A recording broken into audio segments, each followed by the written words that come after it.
Este programa es presentado por Inverfin.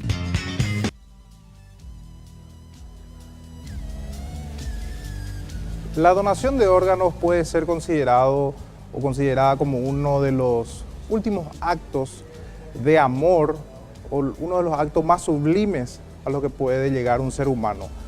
Sin embargo, que exista una ley que pretenda obligar a ese acto, muchos cuestionan de que sea algo ético.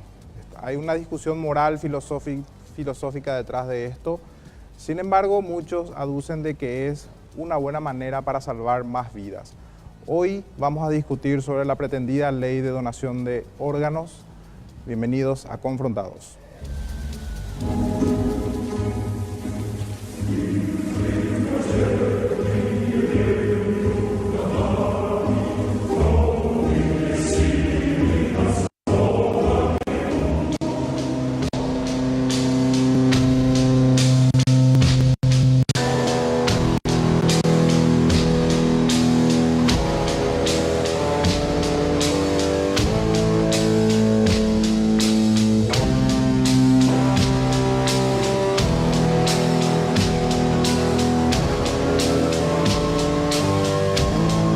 Mr. Gorbachev, tear down this wall. Hemos salido de nuestros cuarteles.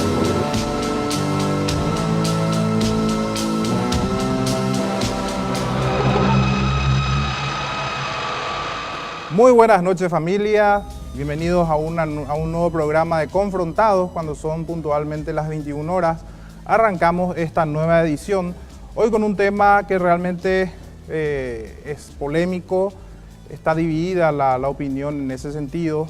Me refiero a la pretendida ley de donación de órganos que si bien otros países ya lo tienen implementado, no hace poco se estaba discutiendo en Argentina con el nombre de la ley Justina. Aquí en Paraguay tiene el nombre se le conoce como la ley Anita. Es un tema bastante interesante y para eso hemos invitado a la doctora Elsa Escalante. Ella es coordinadora de trasplante del IPS. Muy buenas noches, doctora. También invitamos a la doctora Leticia Florentín. Ella es jefa del Departamento de Nefrología Pediátrica del Hospital de Clínicas. Muy buenas noches, doctora. Buenas noches. Mis agradecimientos por el tiempo que hoy nos están brindando. Bueno, primero es importante, digamos, separar una cuestión pragmática de una cuestión moral. O sea que esta ley, como todos sabemos, tienen dos partes. O sea, una cuestión moral y la otra pragmática o práctica en lo que se refiere a la aplicación. Doctora, ¿cuál es su experiencia con relación al salvar vidas a través de la práctica de la donación de órganos y cuál es su visión con relación a pretender obligar a las personas a ser donantes? Bueno, buenas noches a toda la teleaudiencia. Indudablemente y no se discute la importancia y la necesidad de la donación que puede ser de vivos y de fallecidos. Realmente de vivos es complejo, no es sencillo por distintos motivos, ¿verdad? Pero la donación de fallecidos realmente salva vidas. Yo estoy en un servicio donde tenemos muchísimos niños con enfermedad renal crónica en distintos estadios y un porcentaje importante de ellos ya están, digamos, en diálisis como para trasplantarse. Muchos de ellos no tienen donante, entonces están a la espera. Ahora bien, usted habló de la parte moral y la parte, digamos, un poco así de la implementación de la técnica en sí, lo que implica que indudablemente la calidad de vida del adulto, del niño, mejora muchísimo con el trasplante renal. Ahora bien, ¿cuál es mi opinión? La ley Justina, que es la que nosotros más o menos estamos tratando de, digamos, que también actualizar las leyes que ya tenemos con respecto a lo de ahora, y nunca, digamos que la donación, o sea, donar órganos es por altruismo. no puede haber coacción, no puede haber, sobre todo en donantes vivos, ¿verdad? No puede haber coacción y muchos otros factores. El aspecto ético es fundamental. Entonces, ahora nosotros vamos fundamentalmente hacia el fallecido, el donante fallecido. Con las nuevas, con la nueva ley, la persona que no manifestó su negación, su negativa, por escrito y en forma, digamos, bien firme, que no quiere ser donante, entonces con esta ley es el donante presunto. Es decir, si no dijo no quiero, entonces si llega a una muerte cerebral, automáticamente se convertiría en donante.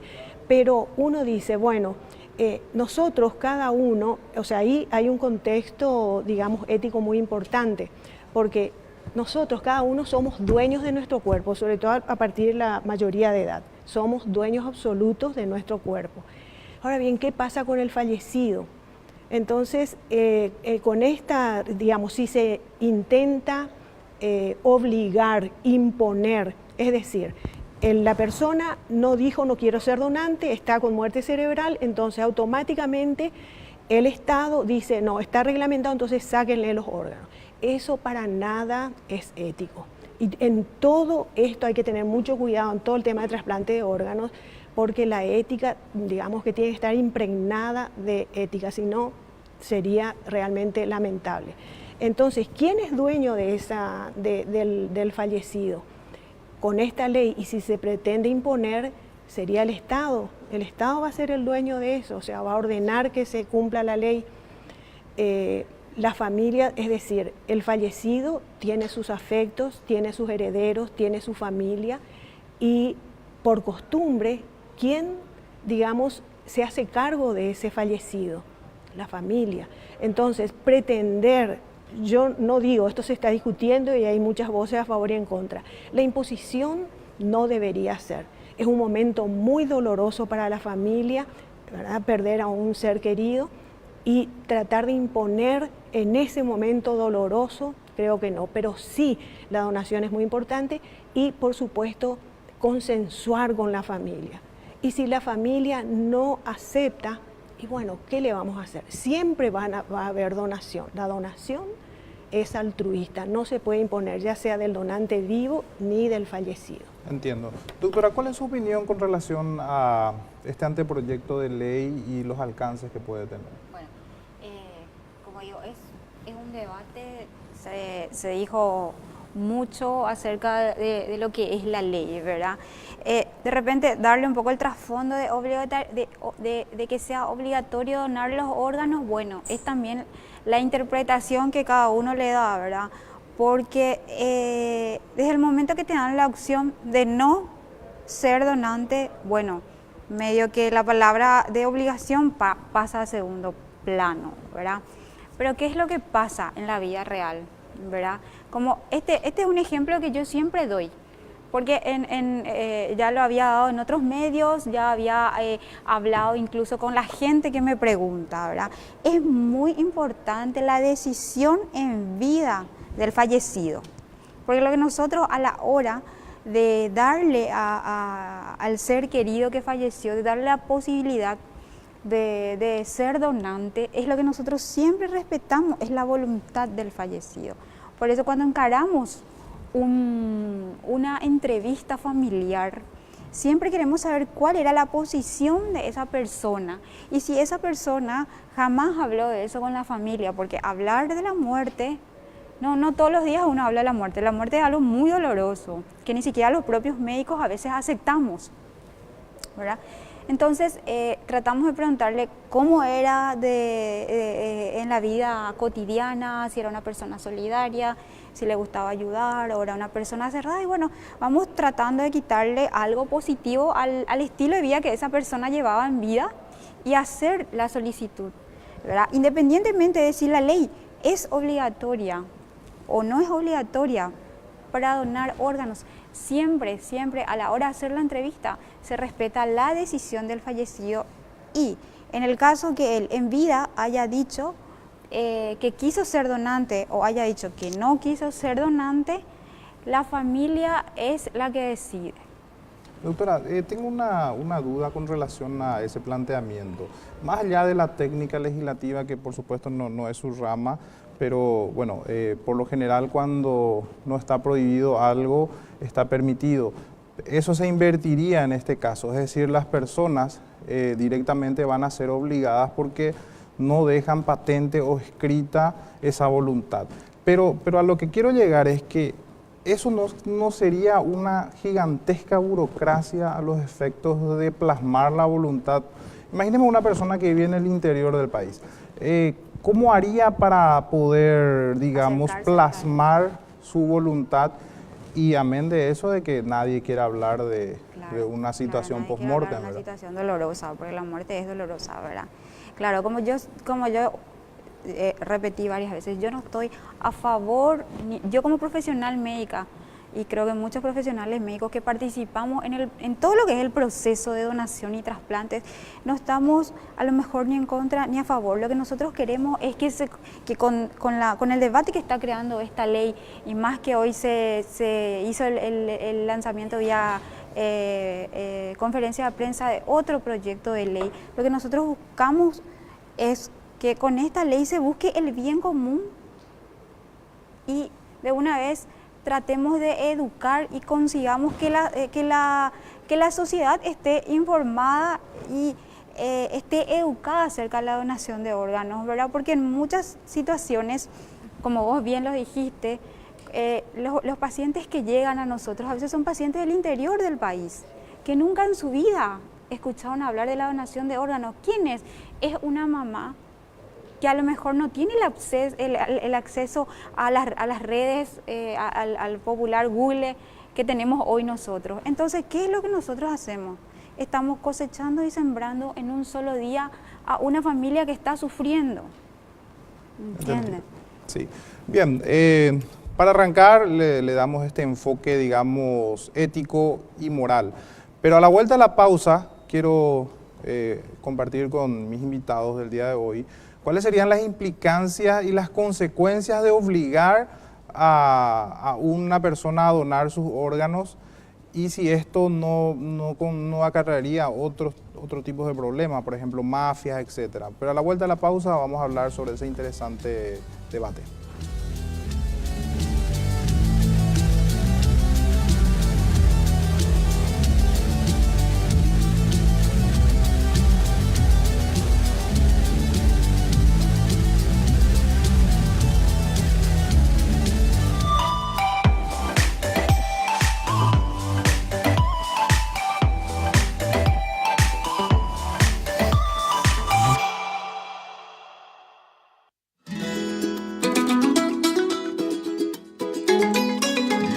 Carlos Pefaur y Elisa Guanes te despiertan con las informaciones más resaltantes para iniciar tu jornada de la mejor manera, dando énfasis a las noticias del Chaco paraguayo, de la mano de un equipo de producción comprometido con la verdad. Pulso del día, de lunes a viernes de 6 a 7:30 de la mañana, por la RCC.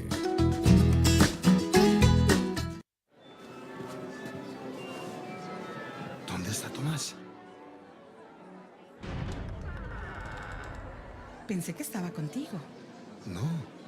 Carlos. Tomás.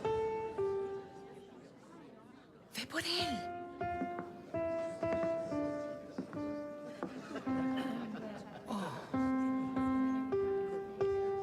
Sigue tocando, no te detengas.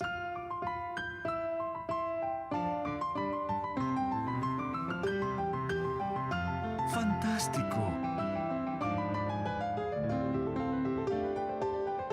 ¿Fue idea tuya?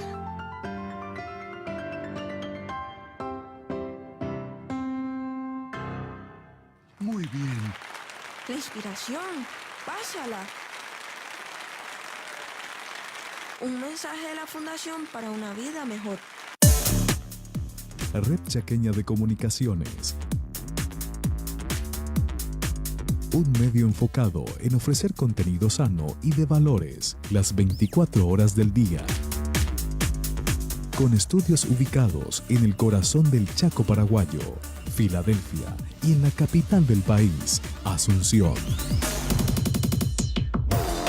Filadelfia, Loma Plata, Neuland, Lolita, Buena Vista, Mariscal Estigarribia, Benjamín Acebal y a todo el territorio mediante Tigo Star, Canal 29 y las redes sociales.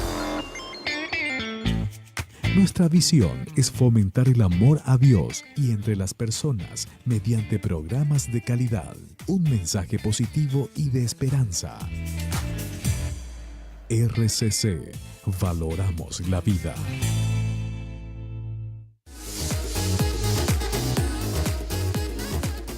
Este dúo dinámico hace de tus mañanas las más entretenidas. Lore y Jonathan te esperan con la mejor onda en Bendita Mañana. Noticias, deportes, arte y espectáculos, virales, cocina express, cultura, artística en vivo y mucho más.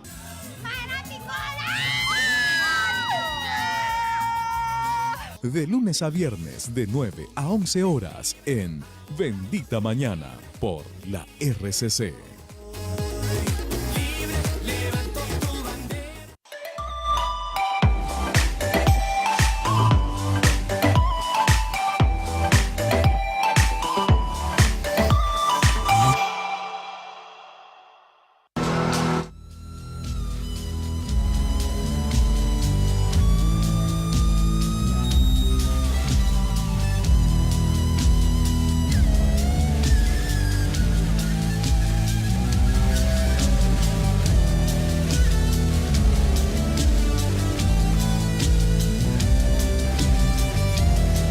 Bien, ya estamos de regreso. Ya entrando un poco en lo que es la aplicación práctica. Doctora, dicen que una ley es adelantar o intentar adelantar un poco lo que la cultura hace a través de mucho tiempo, por ensayo y error, a través de la educación, de la información. Y lo que queremos un poco es saber, bueno, ¿cómo una ley puede adelantar ese proceso? ¿No caería en una especie de contradicción? O sea, digamos, enseñar a la gente, socializar, cultivar en estos aspectos de donación llevaría tiempo, sí, seguro. Entonces, lo que me está diciendo es que a través de esa ley aceleraríamos y la donación sí o sí ya tendríamos más disponibilidad. Yo creo que estamos, más que la imposición, yo creo que tenemos carencias en otros aspectos que hay que resolver para que la donación sea efectiva. Por ejemplo, y está ya, yo leí todo lo que hoy se trabajó, ¿verdad? Los legisladores y demás, lo que trabajaron hoy, que fundamentalmente, por ejemplo, el Fondo Solidario. Los pacientes, sobre todo a nivel hospitalario, no tienen medios y hasta ahora la cobertura es importante del INAT en cuanto a las drogas inmunosupresoras, pero hay mucha carencia en otros aspectos a nivel del propio hospital que no cubre con el paciente, ¿verdad? Entonces, ese Fondo Solidario, que el Estado organice bien de dónde van a venir los fondos y que se destinen a los distintos centros de trasplante, eso va a ser fundamental, que no tenemos en este momento, ¿verdad? Y así muchos factores que nosotros podríamos... otra cosa muy importante es crear los satélites en los distintos lugares del país, satélites de personas que estén, digamos, que hagan la procuración de órganos en los distintos hospitales. Yo he visto en estos años perder riñones, o sea, en el caso nuestro riñones, es lo que trasplantamos, he visto perder. Ya estaba la donación aceptada. ¿Por qué? Porque había que traer desde lugares muy alejados a Asunción y por mal tiempo, bueno, no, que no se puede hacer el vuelo y demás. Entonces, organizar en ese aspecto, o sea, que hayan satélites en todos los lugares donde hay terapias intensivas en el país. Entonces, eso también facilitaría y no se perdería la donación. Y trabajar con la gente. Siempre va a haber gente, familias solidarias, pero va a haber también familia que hay que respetar su cultura, sus creencias. Entonces tampoco podemos estigmatizar, o sea, tampoco podemos decir, yo ya escuché también que habría que, entre comillas, castigar a aquellos que no quieren donar. Entonces también establecer que si requiriera un trasplante, no se le daría porque se negó. No, ¿Cómo hace? tampoco eso. Bien, justamente sobre la ley, quiero consultar con el abogado Efren Silva, que está en comunicación. Doctor, ¿me escucha? Sí, lo escucho, lo estoy escuchando. Doctor, ¿cuál es su visión con relación, bueno, desde el punto de vista jurídico, y cuáles serían las implicancias que traería una ley de esta naturaleza con relación al trasplante de órganos? Bueno, antes que nada, un saludo cordial a todos los que están en el canal. Y también quiero dejar en claro de antemano que la donación en sí es uno de los actos más sublimes del ser humano, como demostración de voluntad e infinito amor al semejante, ¿verdad? Porque justamente el donante lo hace en forma voluntariamente. Y en ese sentido es que la ley Anita, como se conoce, es que pretende dar a entender de que todos podemos convertirnos en presuntos donantes como una solución pragmática a una situación de necesidad de trasplante que pueda existir. Y ahí es el punto que puede generar conflictos y situaciones que hay que tener en cuenta y que hay que estudiarlos bien, ¿verdad? Por ejemplo, convertirlo en donante a todos, o en presuntos donante a todos, ¿cómo podríamos socializar a toda la población paraguaya de que aquel que no esté de acuerdo tiene que ir a dejar una constancia en alguna institución o en una escribanía, como en un principio se estaba mencionando, ¿verdad? Yo no sé si sigue así el texto, pero en un principio se mencionaba de que se tiene que ir hasta una escribanía. Imagínate la gente del interior, lo que va a acarrear en pérdidas de tiempos y económicos a la gente que tenga que acercarse hasta una institución pública o a una escribanía a dejar su constancia de que no está de acuerdo con la donación, ¿no? Pero independientemente a la cuestión práctica o a la aplicación de la ley, la propia Constitución habla de que cada persona es la responsable de donar su cuerpo para fines científicos o médicos. En ese caso, ¿no habría una incompatibilidad, doctor, de esta ley? Absolutamente es incompatible con la Constitución Nacional. En ese punto, por lo menos, es totalmente incompatible. Tiene que ser con anuencia de la persona que va a donar. Entiendo. Bueno, doctor, realmente lo que nos interesa es justamente, atendiendo a que nuestros invitados son especialistas en el área médica, tener un poco también la visión jurídica de todo lo que implicaría esto y precisamente al establecer una regla para los posibles donantes de que tiene que presentar una negativa por escrita, automáticamente eso convierte en obligatoriedad entonces la donación. Es un imperativo. Es un imperativo que no se puede, que viola preceptos constitucionales. Por lo tanto, no puede ser aprobado en ese contexto. Perfecto. Muchísimas gracias, doctor, por su tiempo. Realmente agradecemos el aporte que ha hecho al programa. Un abrazo a todos. Gracias, doctor. Bien, doctora Elsa, vimos que hay algunos que manifiestan que esto puede acarrear, por ejemplo, incentivos o estímulos a grupos mafiosos, y si no es así, por lo menos la desconfianza hacia el sistema.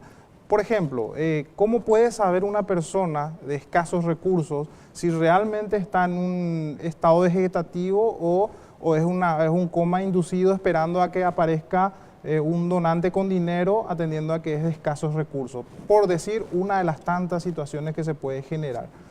Una desconfianza hacia el sistema, por decirlo así. Claro, esta es la desconfianza que he leído varias veces incluso por el Twitter o por el Facebook, ¿verdad? Que el parecer popular. Bueno, para que en mi situación, siempre hablo de mi situación personal, yo, procuradora de órganos, encargada de hacer la entrevista familiar, para que yo vaya a hacer una entrevista familiar, para que yo llegue a esa familia, se tuvieron que haber agotado todos los recursos para salvar la vida de ese paciente que está con diagnóstico de muerte cerebral, ¿verdad? Te doy la vuelta a la pregunta. Como siempre me dicen, si yo llego al hospital y ellos ven mi carnet de donante, de soy donante, ¿me van a dejar morir porque soy donante? No, es totalmente falso y es un tabú, es un mito que siempre estamos tocando a la hora de llegar a la sociedad o al pueblo, ¿verdad? ¿Por qué? Porque la condición nuestra como médico, y la doctora sabe eso, ¿verdad? Para mí es salvar la vida de ese paciente que llega al hospital. Y cuando se agotaron todos los recursos médicos para este paciente, ahí este paciente entra en un protocolo para llegar al diagnóstico, ¿verdad? Y actualmente para hacer la certificación de muerte cerebral se requiere como mínimo la firma de 2 médicos, de las cuales uno de ellos tiene que ser o un neurólogo o un neurocirujano, acompañado del médico tratante que está en ese momento, más el jefe del servicio de esa terapia. O sea que, ¿cuánta gente involucrada va a haber para que vos quieras fraguar ese proceso? ¿Entendés? Y eso es lo que muchas veces la gente no entiende, ¿verdad? Porque es una situación en la que como médicos nosotros ya no podemos salvarle la vida a ese paciente. Es por eso que siempre se plantea que puede ser un potencial donante. Y como te repito, tiene un protocolo de observación en tiempos y si así lo amerita, se utilizan métodos auxiliares del diagnóstico, como ser una angiotomografía, como ser un electroencefalograma o un ecodoppler, ¿verdad? O sea, eso que vos vas a llegar y te van a dejar ahí en coma y te van a dejar morir para que seas donante, no contempla nuestra condición y nuestro juramento hipocrático. Sí, es decir, finalmente entonces hay que confiar en el médico aplicando esta ley. O sea que lo que le queda entonces a la ciudadanía es entonces confiar en los médicos. Okay. La confianza en el sistema. Doctora, una pregunta y quiero... No, me permite un poquito. Sí. No, que resumiendo muy bien como expresó la doctora, el diagnóstico tiene que ser absolutamente certero y realizado por personal médico idóneo. Tiene que ser un neurocirujano o un neurólogo. Y que no participen los que los que hacen la procuración, no deben formar parte del equipo que trasplanta, porque los que trasplantamos siempre estamos, digamos, con la necesidad de buscar un órgano. O sea que hay un protocolo que evita, es digamos... mucha fantasía eso de decir que bueno, porque realmente, o sea, tampoco esto se trabaja en equipo, hay muchas personas involucradas. Puede haber algún tipo, por supuesto, se puede prestar a corrupción, a tráfico de órganos, a dar por pagos, etcétera, etcétera, ¿verdad? Falsear todo eso que se dijo. Sobre eso, doctora, por supuesto, como soy un total ignorante del tema, suelo ver, digamos, cuestiones que se viralizan. Por ejemplo, un muchachito que es dopado en una fiesta y se le roban los órganos. ¿Qué tan posible puede ser una situación así en el sentido? ¿Existe realmente un mercado de tráfico de órganos? Un mercado de tráfico de órganos, diría que por lo menos yo no he escuchado que existiera, ¿verdad? Porque se cuida mucho en todos esos aspectos. Pero, digamos... ¿Pero científicamente es posible? Para hacer la extracción hay que estudiar al paciente, o sea, hay un montón de estudios que hay que hacer y que el donante tiene que recibir un riñón, digamos, con cierta compatibilidad. O sea que es complicado, no es, bueno, le saco acá, le dejo y le voy y le pongo. No, eso todo se hace en quirófano, tanto la extracción como y el implante del órgano. Y es todo un equipo de cirujanos, de médicos, de anestesistas, de especialistas, nefrólogos. O sea, eso también es una fantasía en general, pero de que habrán algunos países con, no sé, con una política así, puede ser, siempre existe esa posibilidad, no descartaría 100%, pero por lo menos en nuestro medio eso yo no creo, es imposible. ¿Se requiere de mucha tecnología para eso? No precisamente, por supuesto, quirófano, de verdad, y especialistas y no una sola persona, o sea, un equipo de cirujanos vasculares, urólogos, un equipo siempre trabajamos en equipo, no una sola persona. La doctora hace la procuración, pero hay otras personas también que hacen procuraciones, ¿verdad? Entonces, es todo, digamos... El problema es que tiene que haber cierta y muy alta compatibilidad entre el donante y el receptor. Y eso involucra desde que agarras el teléfono y decides nación confirmada, eso involucra a la gente del laboratorio central que hace los estudios de histocompatibilidad, ¿verdad? ¿Cuál es el procedimiento a seguir, doctora, para que la gente...? Le involucra hasta al propio transportador que transporta la camilla a ese paciente. O sea, es todo un grupo de personas que es imposible saltar, ¿verdad? Y no, como dijo la doctora, no es alguien que se cae, te agarro a vos, te llevo y te pongo, no.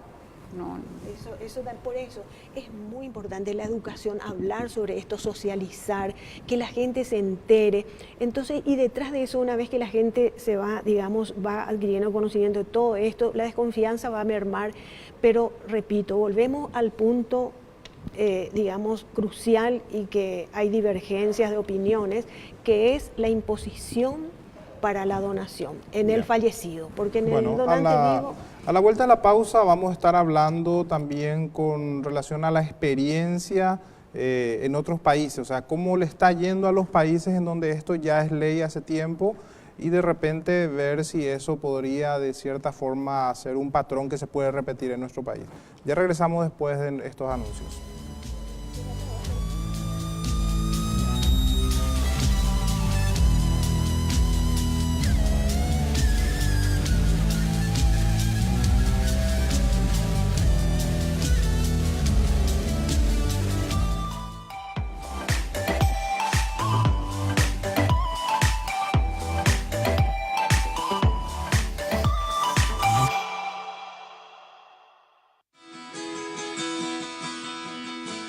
Salvando Vidas, un programa que orienta, educa y previene. Te mostramos las problemáticas actuales y cómo podemos tratarlas, con profesionales de primer nivel y una tribuna que da que hablar. Escuchamos testimonios de vidas restauradas para toda la familia. Todos los martes y jueves de 19 a 20 horas, Juan Cruz y su equipo están salvando vidas por la RCC.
Expedición Danilo, una aventura con la naturaleza para valorar la flora y fauna paraguaya. Los sábados a las 21 horas. en RCC.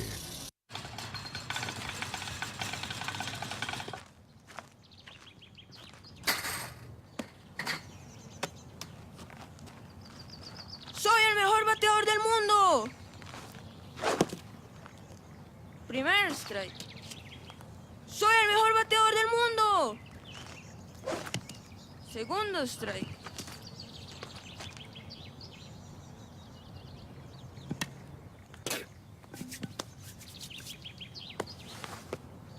¡Soy el mejor bateador del mundo!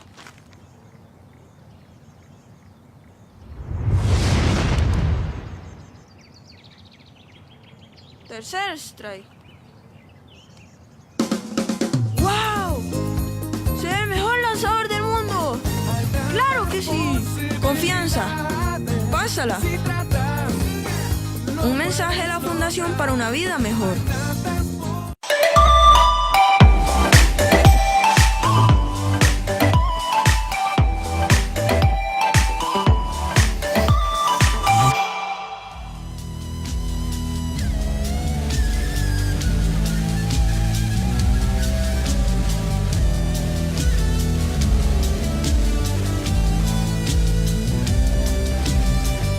Bien, ya estamos de regreso.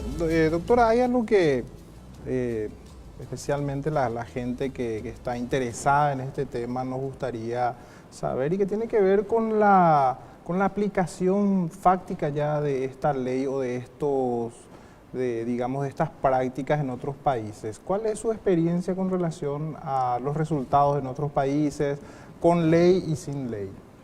Bueno, si hablamos de lo que es el modelo español, ¿verdad? Que ellos siguen usando lo que es la entrevista familiar de solicitud a la donación de órganos. Bueno, tanto como te lo dije en el descanso, ¿verdad? Tanta confianza ellos generaron en el sistema que, bueno, la gente en ese país dona y actualmente tienen una tasa de donación que es la más alta, incluso llega entre 34 a 40 donantes por millón de habitantes. ¿Verdad? Por otro lado está el ejemplo de Chile. Chile había hecho una ley de donación automática, ¿verdad? Y se había visto un descenso en la tasa de donación. Entonces ellos hicieron, para rever esta baja en la donación, ellos hicieron que todas aquellas personas que se inscribieron como no donantes y que llegasen a necesitar un órgano no iban a poder entrar en lista de espera. Esa es la experiencia en Chile, ¿verdad? Si vamos un poco más allá, un poco más lejos, Holanda también había implementado la donación automática y en un solo día, o apenas fue lanzada la ley, 30.000 a 60.000 personas se inscribieron como no donantes, ¿verdad? Al igual de lo que... Holanda tiene una ley que Holanda obliga tiene una, o sea, en realidad la donación automática. Ah, okay. Ahora te hablo de la realidad uruguaya, ¿verdad? La realidad uruguaya es que también tienen la donación automática, pero en un país donde están muy educados, un nivel educativo bien alto, entonces ellos le ven de otra forma. Le hacen a la familia, ellos le tratan a la familia como testigos de la voluntad en vida de ese fallecido. ¿Entienden? O sea, en mi situación, a la hora de hacer la solicitud de un órgano, siempre, o sea, no de un órgano, al hacer la solicitud de que este paciente este fallecido sea donante, es respetar siempre la voluntad del fallecido, ¿verdad? Que es lo que pasa en Uruguay, ¿verdad? Contando un poco la experiencia del doctor Misraji, que siempre está acompañando también todo lo que es donación y trasplante acá en Paraguay. Él había contado su experiencia, ¿verdad? Un joven con diagnóstico de muerte cerebral, bueno, se van y se le acercan a la familia y le dicen, bueno señora, su hijo está en muerte encefálica y en estas condiciones, y según nuestra legislación, él automáticamente se convierte en donante. Él no dejó escrito lo contrario, entonces le venimos a comunicar. Esa es así un ejemplo de entrevista que ellos hacen, ¿verdad?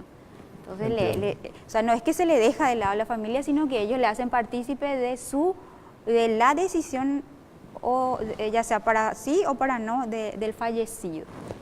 Doctora, hay una cuestión que pasa más bien por una cuestión de técnica legislativa y que tiene que ver con la socialización de cualquier ley para los efectos de la legitimación. ¿Qué quiere decir eso? De que toda ley tiene que ser aprehendida, vamos a decir, por la sociedad. Es decir, tiene que saber, tiene que conocer y tiene que querer, ¿verdad?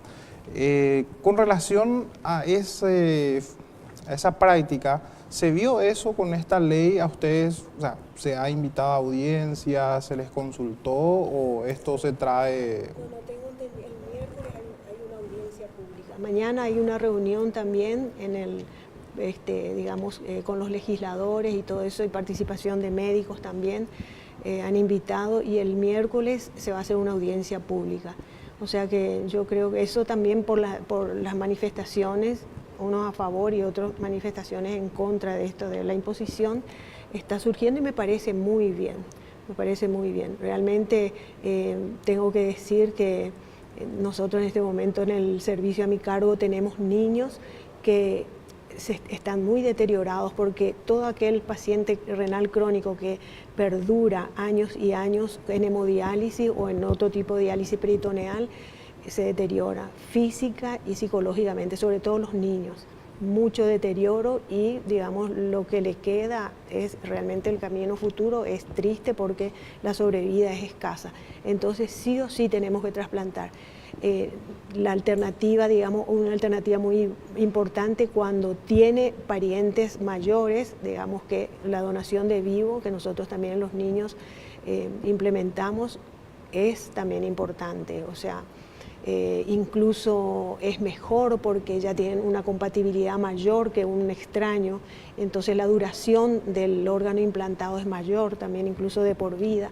Conozco trasplantados que se han trasplantado siendo muy jóvenes, habiéndole donado el papá o la mamá, y tienen 50, 60 años y están prácticamente sin medicación, con una funcionalidad renal normal, o sea, de la donación de vivos, ¿verdad? Con relación a la cultura, desde su experiencia, ¿cómo ve que esto afectaría en un país en donde somos conservadores, la religión tiene una fuerte influencia? Sí. ¿Cómo vería esos fenómenos como un obstáculo a salvar o cree que puede ser revertido con educación, por decirlo así?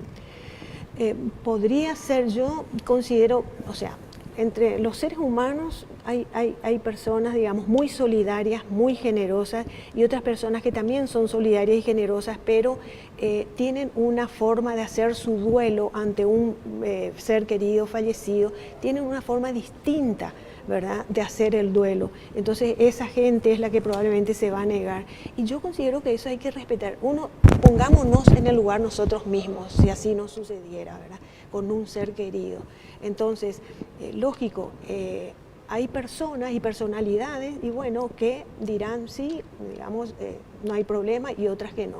Lo que yo considero es que se debe respetar. En Argentina, la ley Justina, que ahora también con la imposición está, o sea, hay grupos que están realmente muy en desacuerdo, y anteriormente, antes de esta ley Justina, se respetaba mucho la opinión. Es decir, si no se inscribió diciendo que quería ser donante, bueno, está en muerte cerebral y la familia dice que no, se respeta.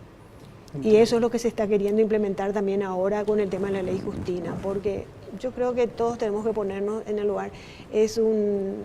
Podríamos decir, es una propiedad privada, o sea, en vida, y ya el fallecido sería como un atentado contra la propiedad privada, porque ¿quién se queda a hacer el funeral? ¿Quién le entierra? ¿Quién va a visitarle? ¿Quién, según sus creencias, reza por el fallecido? La familia. Entonces no se puede dejar de lado a la familia. O sea, debe ser implementado como dentro de un proceso. Debe ser, se le debe manifestar, y también por más ley que haya, no se puede decir, bueno, usted va a tener problemas, va a ir preso porque no acepta lo que su familiar no dijo. Él no dijo que no quería ser donante, usted se opone, listo, va a estar penalizado. No. Es muy drástico. Bueno, Doctora, yendo nuevamente a lo que es la desconfianza, por decirlo, al sistema, existe toda una discusión ideológica y que tiene que ver, por ejemplo, y no está fuera de contexto, y le explico por qué, me refiero a la ideología de género. Resulta ser que hay creencias de que detrás de la ideología de género, del cambio de sexo y otras cosas, implica lobby de grandes empresas que, digamos, comercializan productos químicos, por decirlo así, medicamentos, etc. ¿Qué posibilidad habría de que sean las mismas personas, porque también lo escuché en las redes, y es bueno aclarar, de que estén detrás de esto también, en el sentido de que se van no solamente a traficar órganos, sino que estamos hablando de medicamentos muy costosos que tienen que ver con la compatibilidad de los órganos, por ejemplo? ¿No creería que eso ya es un poco extremo o una conspiración, o puede darse? Yo creo que ya una situación muy extrema, como te había dicho la doctora, ya una fantasía, ¿verdad? Eso es algo que, eso ya sería hablar en términos administrativos también, que yo desde la función que ocupo, escapa de mi control y escapa de lo que te puedo responder, ¿verdad? Entiendo. Yo más bien trabajo con esa familia que sufre, con esa familia que trata de comprender por qué drásticamente perdió un ser querido, a quien le tenemos que dar la posibilidad de que siga viviendo. ¿Qué tan costoso es en términos económicos un trasplante, por ejemplo? Los medicamentos, ¿existen seguros que cubren eso? ¿Cómo está Paraguay con relación a eso? Bueno, lo que es el post-trasplante, o sea, los pacientes reciben un tratamiento inmunosupresor, ¿verdad?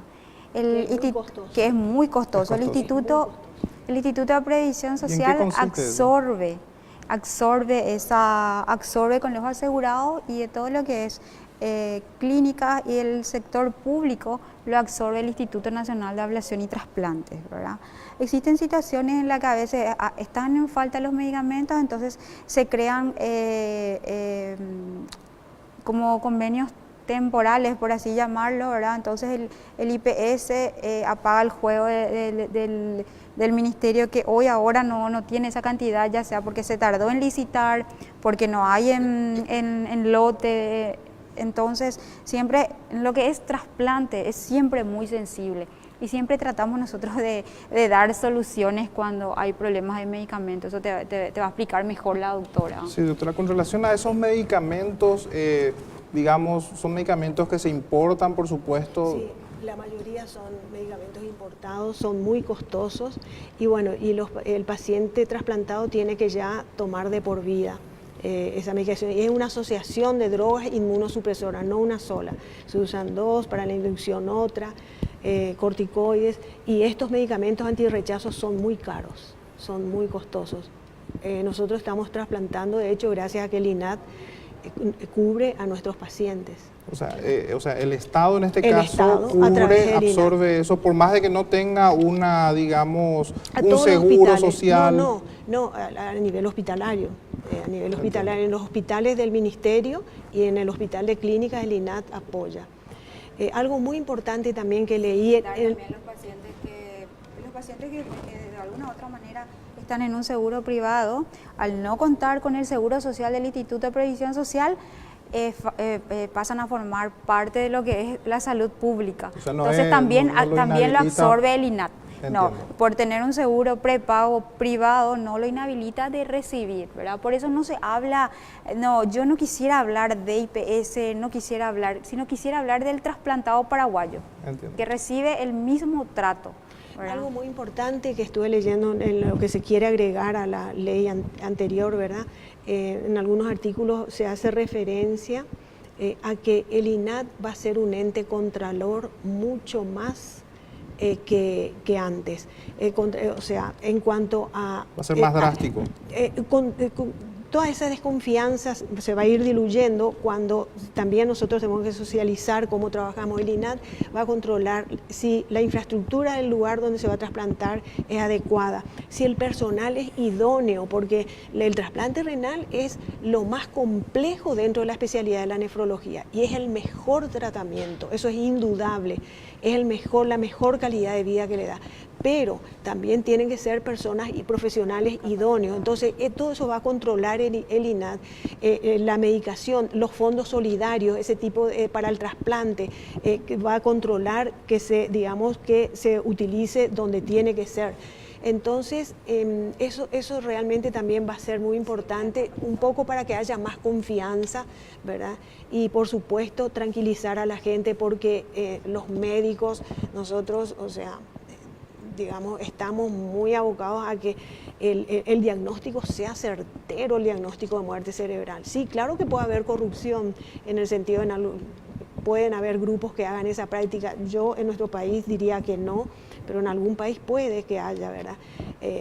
Que se comercialice, que se venda, pero todo eso habiendo un control estricto de todos los estamentos, de todos los que trabajamos en esto institucionalmente y a nivel de los equipos de los grupos de médicos.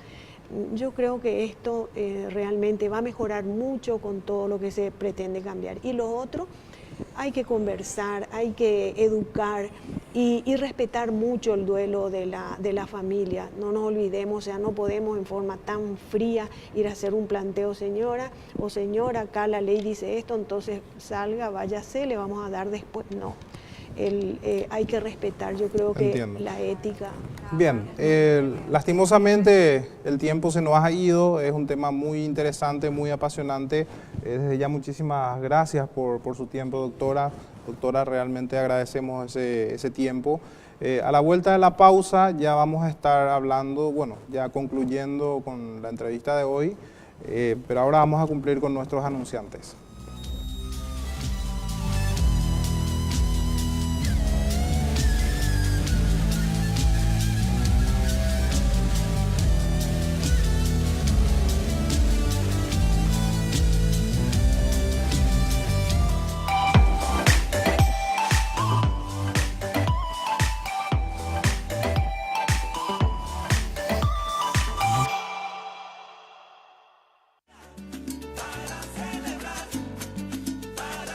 Porque sabemos que la hora del almuerzo es nuestra.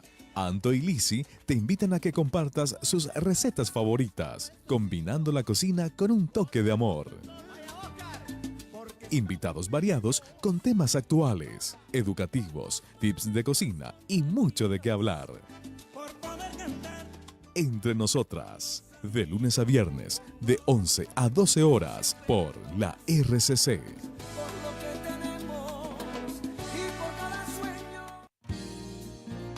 Padre todo me enseñó. Mi padre reparaba cosas para todo el mundo. Era un ejemplo para mí. ¿Y yo? Bueno, yo solo sostenía la luz. Siempre ayudó a todos en necesidad.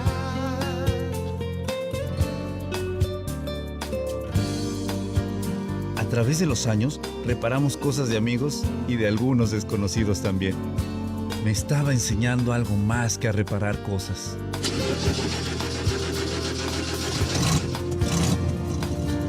Enseña haciéndolo. Pásala. Con ejemplo enseña. Un mensaje de la Fundación para una Vida Mejor. Tus tardes ahora tienen un brillo especial. Combinamos el glamour, la belleza y la elegancia para que saques a relucir la mujer brillante que hay en vos. Todo sobre moda, salud, psicología, estética, etiqueta y protocolo. Y entrevistas con mujeres influyentes. Laura Martino te acompaña con la mejor propuesta, en donde la protagonista sos vos, mujer brillante. De lunes a viernes, de 14 a 15 horas, por la RCC.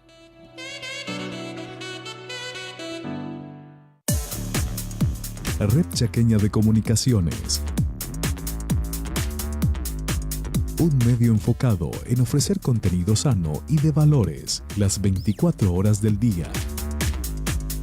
Con estudios ubicados en el corazón del Chaco paraguayo, Filadelfia, y en la capital del país, Asunción. Filadelfia, Loma Plata, Neuland, Lolita, Buena Vista, Mariscal Estigarribia, Benjamín Acebal y a todo el territorio mediante Tigo Star, Canal 29 y las redes sociales. Nuestra visión es fomentar el amor a Dios y entre las personas mediante programas de calidad, un mensaje positivo y de esperanza. RCC, valoramos la vida. Déjame hablarte de mi esperanza. Esta esperanza no puede ser creada. No se encuentra dentro de uno mismo. Ella te encuentra y llama a tu puerta en busca de tu respuesta. Es más que una actitud positiva o un buen sentimiento. La esperanza trae paz y propósito a tu vida. La esperanza sana, transforma. La esperanza salva.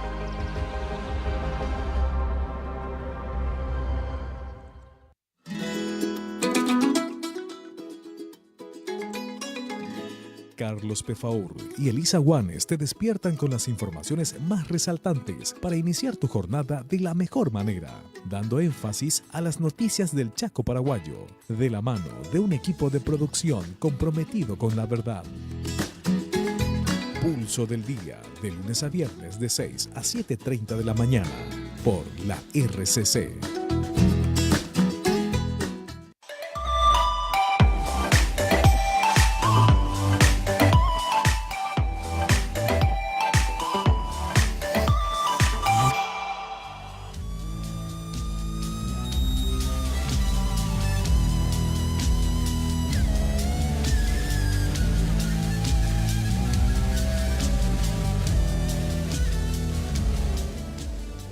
Si bien muchos hablan de que las ideologías ya están desfasadas o que no encajan, o lo más importante es lo pragmático, sin embargo, vemos que en todo la ideología sigue estando muy presente. En este caso, vemos que el concepto que se trata de rescatar de las antiguas instituciones grecorromanas es la del famoso res nullus o cosa sin dueños. Es decir, una vez que se genera una vacancia sobre la titularidad de las cosas, el Estado automáticamente pasa a ocupar esa vacancia. Es lo que se pretende, en resumidas cuentas, con esta ley. Es decir, al generarse la muerte de una persona y si no deja un testamento, entre comillas, o una voluntad expresa, automáticamente el Estado pasa a ser dueño de ese bien que en este caso, por más macabro que parezca, es automáticamente reducido a un bien más. Sin embargo, las voces están, digamos, disparadas, las opiniones son divididas. Si bien por un lado se pide la confianza hacia el sector que va a ejecutar esto, que es el sector médico, por otro lado también, más allá de confiar o no en los médicos, está en confiar en nuestras instituciones, que bien sabemos que la corrupción no pasa por buenos o por malos hombres como creía Platón, no pasa por la virtud, sino que es un problema sistémico. A mayor cantidad de reglas es mucho más fácil caer en la corrupción.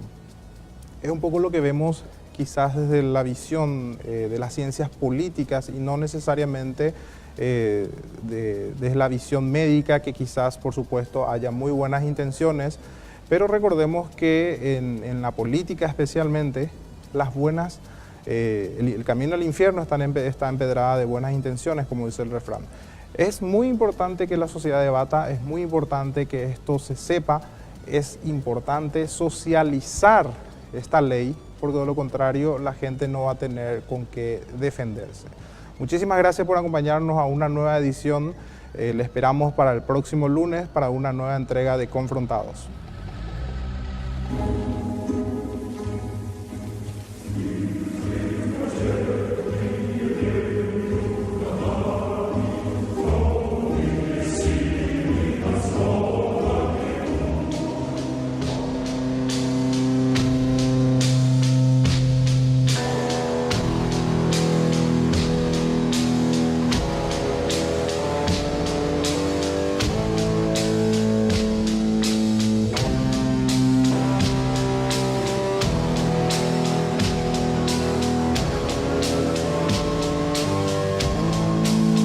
Gorbachev, tear down this wall.